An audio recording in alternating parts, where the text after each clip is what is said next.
प्रचंड रौद्रताप असह्य गुळुगुळी सांगकु झांझी पवन रे सारा राज्य सिझुथिबा बेले मयूरभंज जिला सारस्कणारे मध्य पारद 37 डिग्री पार करने बसिलानी। असह्य ताती बढ़ुथिबारु जनजीवन को यह अस्तव्यस्त करुछि।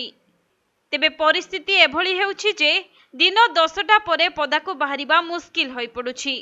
दूर दूरांतरु सारस्कणा को सरकारी और बेसरकारी कार्य रे आसुथिबा लोकमाने केउठी जलछत्र अछि बोली एणे तेणे पचारिबा सह रौद्रतापरु रक्षा पाई छाई खोजुछन्ति। सेपटे सारस्कणा बजारटी 3 राज्यर सीमांतरे रहिथिबारु शनिवार दिन हेले विराटकाय हाट बसे एवं सेही हाट को राज्य और राज्य बाहरु अनेक लोक किणाबिका करबाकू आसीथांती। अन्यपटे सारस्कणा बसस्टाण्ड निकटरे पंचायत तरफरु गोटिए पानी टांकी रहिछि।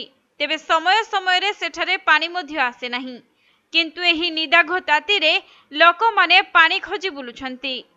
सरकार कोटी कोटी टंका खर्च करी प्रत्येक पंचायत रे ठंडा पानीय जल सह फिल्टर रो व्यवस्था करिथिले भी ताहार विपरीत चित्र देखिबाकू मिलिछि सारस्कणा बजार रे। सेही भली ठंडा पानीय जलर व्यवस्था नथिबा जगु पानीय जल खोजुथिबा लोकंकु निराश हेबाकू पडुछि। अन्यपटे एबे पिला ठारू वयस्क व्यक्ति पर्यंत समस्ते दुकान मानकरे विभिन्न कोल्ड ड्रिंक्स रो मजा नेउथिबा देखिबाकू मिलिछि।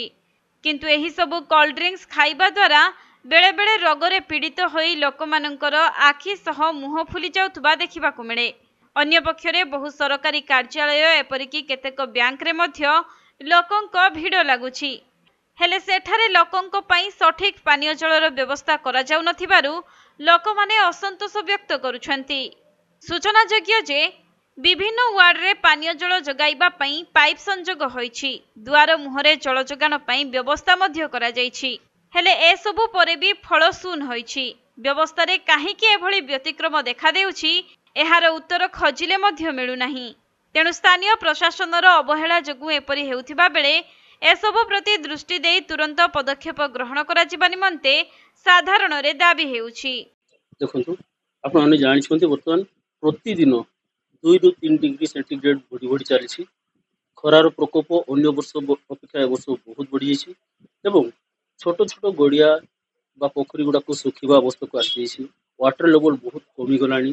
तेणु ए वर्ष जो स्थिति अनुसार सरकार को प्रशासन को कहना चाहे यथाशीघ्र रास्ता कड़ गुड़ाक जो लोक समागम हो बस स्टॉपेज अच्छी से गुड़ाक जलछत्र आरंभ करूँ। कारण ए वर्ष जहाँ अनुमान करा जाए गत वर्ष अपेक्षा बहुत मात्रा रे तापमात्रा बढ़िबो एवं अंशुघात होबार बहुत संभावना अच्छी। ताको आधार करके केवल जे जलछत्र नुह समस्त स्वास्थ्य विभाग को कहना चाहे जो अंशुघात आक्रांत होता रोगी को सेवा करने जो प्रकोष्ठ तैयारी करा जाए ताकू यथाशीघ्र साजसज्जा कर दिंतु एवं तापाई चिकित्सा जो आसबाब पत्र बा जिनस दरकार बा जो मेडिसिन गुड़ाक दरकार से गुड़ाक बर्तमान ठारू ही रेडी करके जाग्रत रहतु।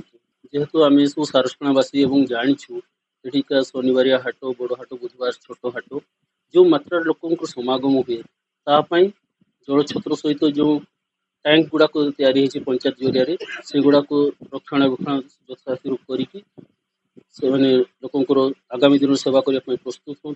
ता सहित आमर जो हॉस्पिटल गुड़ाक व्यवस्था थाए से गुड़ाक ध्यान दिंतु एवं ग्रामांचल गुड़ाक जो पीवा पानी समस्या हुए पंचायत राज विभाग को अनुरोध करी टैंकर गुड़ाक रेडी रखु एवं RWSS को अनुरोध करने चाहे जो ट्यूबवेल गुड़ाक जलस्तर कम हुए से एटलिस्ट गोटे पाइप बढ़ातु से गुड़ाक रिवाश कर दिंतु। कारण अन्य ऋतु अपेक्षा खरा ऋतु में जलर आवश्यकता बहुत बेसी पड़ता है। मयूरभंज जिला सारस्कणारू तपन कुमार दंडपाटंक रिपोर्ट, कोणार्क लाइव।